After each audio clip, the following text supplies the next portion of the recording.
Hi guys, welcome back to Ride TV. Welcome back to the McLaren GT. Now, I've just finished filming this car. Hopefully you've seen the two videos with this car. We've got one with this and a Bentley Continental GTS and one of this car on its own.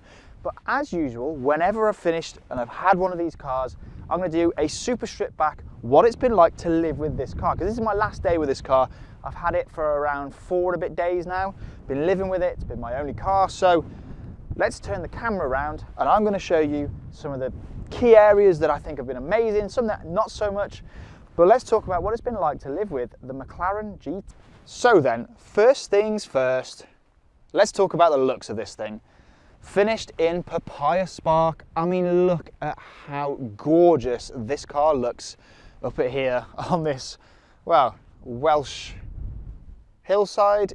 I mean, it's a beautiful place to film a car like this, and oh, it stands out. The colour is superb. I've mentioned in pretty much every single video I've done with this, papaya spark is the Formula 1 colour, and I'm a huge Formula 1 fan, so it's amazing to be able to drive this car. Now, I also think this is possibly the prettiest McLaren that they've made so far. Not the most striking. I think that probably goes to obviously P1 or 765 LT potentially, but the prettiest. I wasn't too sure on this front end when it was first launched a fair few years ago, but after spending time with it and looking at it and really getting to know it, I actually think it's stunning. It's quite simplistic in its design though. We've got some enormous air intakes obviously along the side here, which feed the 4-litre twin turbocharged V8, 620-ish horsepower, 630 newton meters of torque, 0 to 62 in about 3.2 seconds. It's a quick car, and it looks, well, it looks stunning. I love the contrast in black roof, the black wheels, black brake calipers actually as well, so they blend in nicely. The back end again, still, I really like this sort of integrated boot lid spoiler here. The lights are almost sort of pushed back and they're in here, LED strips. I really like how it's all sort of molded.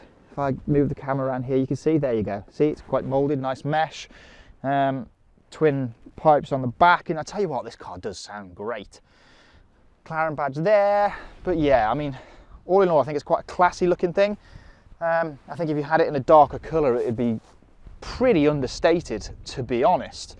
But yeah, I've kind of fallen in love with the way it looks.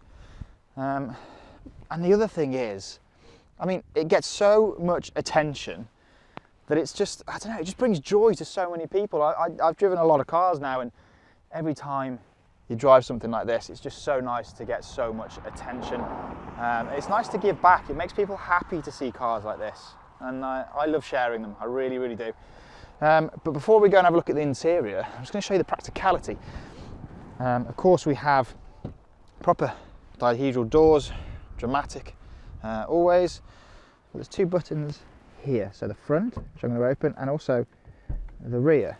So I'm going to back out here. Let me show you the back here. Really classy, lovely opening. I love this rear boot. I also love the forged carbon here. Lovely. So we actually have 420 litres of boot space back here. You've got the straps here. You can almost see the cutout here. Kind of guess what this boot has been made in mind of, and it's for golf clubs. I mean, you can pretty tell, can't you? You can see the divot here, pretty much perfect to fit some golf clubs in there. You've got another net a little bit further back. But yeah, it is a really lovely space. It is actually quite usable. I've put a few bags, camera bags, etc. in here. The engine obviously is under there somewhere, but you just can't see it. It's also quite nice that, can you see that? It's electric. Absolutely lovely. So let's go around to the front, the frunk, the fruit, whatever you want to call it, depending on where you are. Again, there's no catch under here, so you don't have to fiddle around under here, you just lift it once you've released it. And again, like there is in most McLarens, absolutely acres of space in the front there. My camera bags, all of my camera gear goes in here, cleaning stuff, water, absolutely loads. All in all, there is over 500 litres of boot space, which actually, this car, this supercar looking thing, has more boot space than a Nissan Qashqai, which is pretty impressive if you ask me. Now let's talk about the interior. Let's drop in here. Of course, with usual doors, it is always a bit of a pain getting your legs in, but they have dropped the sill here quite nicely, so once you are bum in first, you can swing your legs round quite easily. Let's shut the door down. Really easy to do. And then when you're in here, the visibility out is really impressive. Helped with this beautiful pano sunroof above me. It is a really nice place to sit. I mean, the iris system, I've got to be honest, let's just turn it on. Can you see that? I'm not sure you can. The iris system in here is getting a little bit dated now. We've got a digital dash in front of me, which, well, I'm not sure why you can't see those. There we go. So you can see the digital dash on there, iris system in the middle. As I say, it's a bit old. There's no Apple CarPlay or Android Auto in here either, but I love the carbon trim here, the carbon across here. You can have it in a nice brushed metal as well. The brushed carbon here, the air intakes, the ventilation air. Everything's really nice leather. You've got Bowers & Wilkins sound system, which actually is very good. I really like the little detail over here with the McLaren logo here, with the ambient lighting. There's loads of space as well, loads of headroom. I mean, I'm not the tallest, I'm about 5'11"-ish, and I've got loads and loads of headroom. And you can see behind, I mean, you've got a great view over your shoulder. Over that way you can see really nicely, and then a really nice view out the rear window. But overall, the interior has been lovely, the exterior is lovely.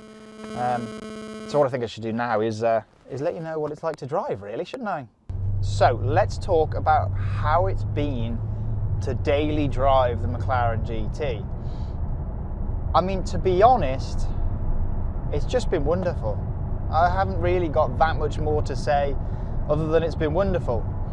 You wouldn't expect a car like this to be able to do what it does, especially this time of year.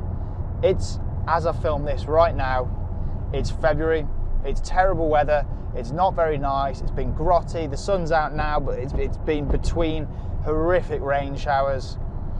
It's cold, it's miserable, but this car has just brightened up every single day. It's been wonderful. Yeah, it's ferociously fast. It's unreal around some of the beautiful roads that we've taken this car, but I keep coming back to it. The thing that really impresses most with this car is its usability, its drivability, and its lack of intimidation when it comes to driving it. It's a GT, it looks like a supercar, it looks like it'd be intimidating to drive, looks like it'd be difficult to drive even, but it's not. It's exceptionally easy, and that's the thing I keep coming back to. It's easy to drive, which means that you can enjoy it all year round. I mean, yes, probably if we had deep snow, I maybe wouldn't take one out, but it's had absolutely no troubles with the really horrible weather we've had since when I've had this car. It's had no problems. I've not broke traction once. It's not slipped once. It's not taken me by surprise. It's not gone, oh God, that's a bit of a hydroplane. But no, I've had none of that. All it's done is it's just handled everything that we've thrown at it with an incredible competency and confidence. It's literally done everything perfectly and faultlessly. And I know that McLaren has a bit of a reputation for unreliability, but we've had absolutely no issues with this. It's worked faultlessly from start to finish every single day. And filming these cars, there's a lot of start-stop. There's a lot of turning the car off, turning it back on. And that can be a bit of a nightmare. It can be a bit of a pain. And the car's handled it really well. There's been no issues. It's swallowed up all of my camera gear with ease in the front and in the back. It's been wonderful. The only thing I wish is that it had Apple CarPlay. And that's pretty much it. Apple CarPlay, that's all we need. But other than that, It's been truly a joy to experience this car over the last 4 and a bit days, and I'm pretty sad about giving it back tomorrow. It's been wonderful. It's been fabulous. It's been everything I wanted it to be, and it's just impressive in every single sense of the word. It's impressive. It does everything. It really does, and I think it is such an underrated, underappreciated model in the McLaren lineup, or in the automotive world. It's almost been forgotten about, the McLaren GT.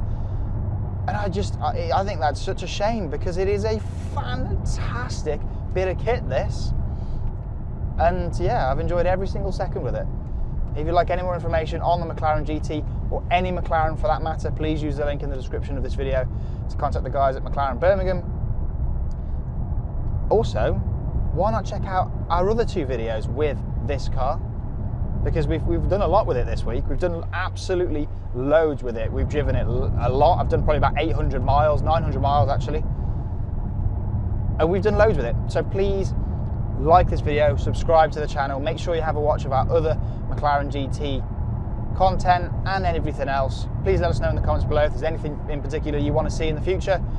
And well, yeah, I'll see you guys again really soon.